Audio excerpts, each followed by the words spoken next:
La mort de Hulk Hogan, le jeudi 24 juillet dernier, a été une terrible nouvelle pour ses fans et tous les fans de catch. Rappelons que l'ancien catcheur est mort à l'âge de 71 ans des suites d'un arrêt cardiaque. Nombreux sont ceux qui se posent des questions concernant la succession. Après tout, la valeur du patrimoine de la star du film Santa with Muscles est estimée à 25 millions de dollars.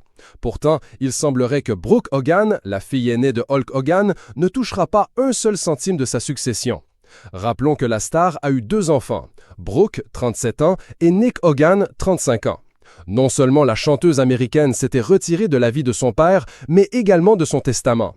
Hulk Hogan et sa fille, Brooke Hogan, ne se parlaient plus depuis près de 2 ans. Comme l'a rapporté le TMZ, la dernière fois que père et fille avaient discuté, c'était en septembre 2023, quelques semaines seulement avant le mariage de la légende du catch avec Sky Daily. Cette dernière discussion se serait faite par téléphone. La mère de jumeaux avait exprimé son amour et son inquiétude à son père. Il lui avait clairement fait comprendre qu'il ne devait plus travailler autant. Malheureusement, ces mots n'ont pas été entendus, ce qui avait marqué la rupture de la relation père-fille. Brooke Hogan, qui est mariée avec Stephen Oleksy, craignait d'être prise dans une bataille financière après la mort de Hulk Hogan. L'artiste de 37 ans n'avait aucune confiance aux proches du catcheur, selon le média. Après s'être embrouillée avec son père, elle aurait alors contacté son gestionnaire financier pour être exclue du testament.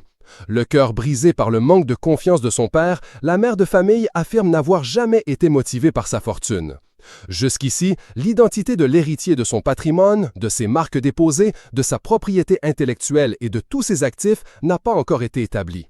Par contre, le rapport de TMZ explique que Brooke Hogan devrait recevoir une partie de l'argent d'une petite assurance vie souscrite par son père.